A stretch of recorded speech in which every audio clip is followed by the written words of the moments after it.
કેમ મોડા થયા? સંદેશો મોડો મળ્યો. પીરજી, મારા રામદેવ પીર તમારી ભક્તને ભૂલી સમાધિમાં હાલ્યા. ડાલીબાઈ, સમાધિ તો મારે એકાદશીએ લેવાની છે. આપ ભગવાન છો તો હું ભક્તિ છું. મને આશીર્વાદ આપો, હું તમારી પહેલા સમાધિ લઉં.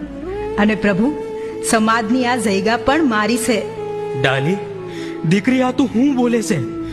આવી વાત ન કરાય બેટા. મુખી, ડાલીબાઈને બોલવા દ્યો.